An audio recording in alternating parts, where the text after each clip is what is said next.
আসসালামু আলাইকুম। আজও আমরা পবিত্র মক্কায় আছি। এখানে রয়েছে বরকতময় জামজাম কূপ। আল্লাহই পানি দান করেছিলেন হাজেরা একে। আজও মানুষ এই পানি পান করে দোয়া করেন। এখন আমরা দেখছি পবিত্র কাবা শরীফ। কিবলা।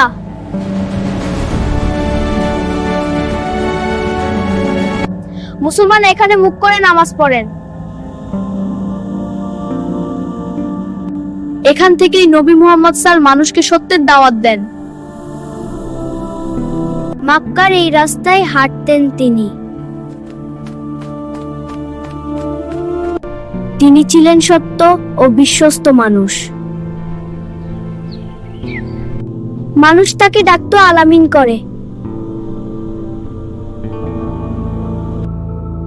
যার অর্থ সবচেয়ে বিশ্বস্ত। ওই পাহাড়টি জাবেলি নূর।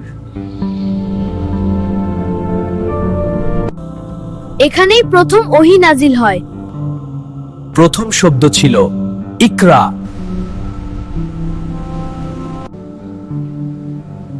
যার অর্থ পড়ো। এরপর তিনি হিজরত করেন মাদিনায়। এখানে গড়ে ওঠে শান্তির সমাজ। মসজিদে নববী হয়ে ওঠে ইসলামের কেন্দ্র।